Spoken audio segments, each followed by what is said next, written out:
My name is Emily, and I am 37 years old. My life, from the outside, might have seemed settled, even simple. I am married to a man named Michael, who is considerably older than me. At 59, he has seen more of the world than I have. We've built a life together over 19 years, a life that brought us two beautiful daughters. Our eldest is 18, on the cusp of her own life, while our youngest is just a 1-year-old baby, a sweet, late surprise that has filled our home with new life. I chose to be a stay-at-home mother, dedicating my days to caring for our children and managing our home while Michael worked. Everything felt routine, stable, and secure. But that sense of security has been shattered, and now my days are filled with a profound sadness and a daunting uncertainty. It all started when I discovered the devastating truth: Michael has another woman. The shock was immediate, a cold wave that washed over me, leaving me breathless. This was my husband, the man I had spent nearly 2 decades with. I believed in his love, in the foundation we had built. Now, I question everything. I tried to confront him, to give him a chance to explain. "Michael, is it true?" I asked, my voice trembling. "Are you seeing someone else?" But instead of honesty, I was met with anger.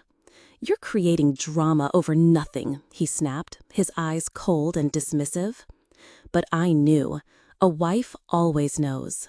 I could sense the distance, the secrets hidden behind his late nights and distracted glances. Driven by a desperate need for confirmation, I checked his phone one evening. Michael caught me and erupted in fury. "Why are you going through my phone? You have no right!" he yelled, his voice echoing in the quiet house.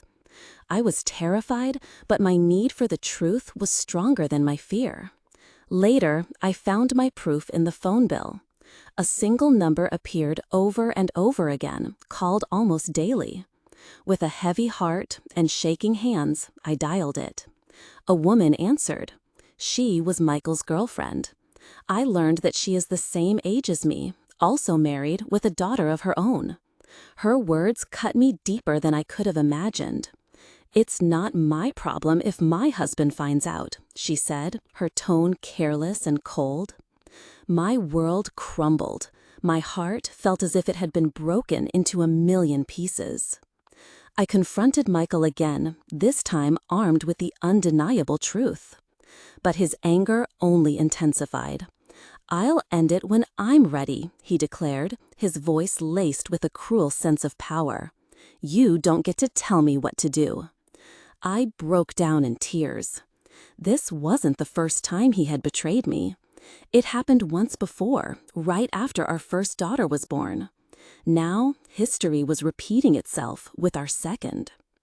I am currently on leave from my job to care for our baby, a decision that now makes me feel incredibly vulnerable. We have a mortgage on our apartment, which is in my name, but we rely on both our incomes to pay for it. Soon, the financial support I received during my leave will end, and our family will depend solely on Michael's salary. He knows this, and he wields it like a weapon. He feels untouchable, believing he can do whatever he pleases, even brazenly suggesting he could have another girlfriend if he wanted. He shows no regard for my feelings, for the pain he is causing. Our older daughter has tried to reason with him. "Dad, this is wrong. Please, you have to stop," she pleaded. His response was to lash out, hurling cruel words at her, pushing away the people who love him most. We all feel so utterly alone. He started staying out all night, claiming he was working late. I knew he was lying. There were no calls, no messages. I would lie awake, waiting, my mind racing with worry and fear. When he finally came home in the morning, he was irritable and hostile. "Stop asking me questions," he'd grumble. "I'm tired of this." Then he announced he was going on a trip. "Can we go as a family?" I asked, a flicker of hope in my heart. "No," he said flatly. "I'm going alone." The financial strain began to show. Money was disappearing from our account at an alarming rate. When I asked him about it, he told me not to worry, that he would handle it. But I couldn't ignore it. A quick look at our bank statements revealed the truth. Expensive gifts, dinners at fancy restaurants. He was spending our family's money on her, while we were left to worry about the future of our children and our home. The constant stress took a toll on my health. I couldn't eat or sleep. I was exhausted all the time. My doctor told me I needed to rest, but how could I? My life was in turmoil.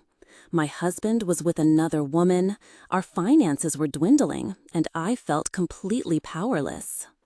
Our older daughter is suffering too. The bright smile she used to wear is gone, replaced by a constant sadness. She's withdrawn from her friends, ashamed of her father's actions, and confused by his cruelty. Our baby girl is too young to understand, but I fear for her future. I want her to grow up in a happy, loving home, but our family is broken. My best friend advised me to leave him, but it's not that simple. I feel trapped.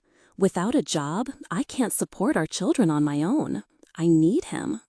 My family tells me to be patient, to be strong. Maybe he'll change, they say. Maybe he'll come back to me. But I'm not so sure. I'm terrified that this is who he is now, that he will always choose her over us. I don't know what to do. I am lost in a sea of sadness, feeling weak and defeated. And the most painful part is that despite everything, I still love him. I desperately want him to remember the family we built, to come back to us, to end this affair. But I don't know if that will ever happen. I feel like I'm trapped in a dark room with no windows and no doors, and I can't find a way out.